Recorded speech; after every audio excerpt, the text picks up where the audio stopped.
In this video, I will share with you step by step how to open IC Market live accounts. So if you want to open live accounts, follow me in this video.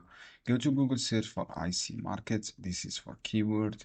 As you can see here, scroll down, you will see this option. Click Open Trading Accounts.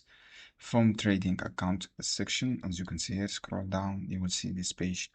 All you have to do, fill all information here, such as country of residence, your names, your last name, first name, email address.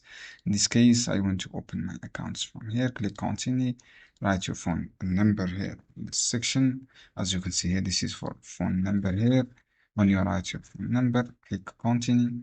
You will redirect it to second step. This is already used this email, so I want to write information here.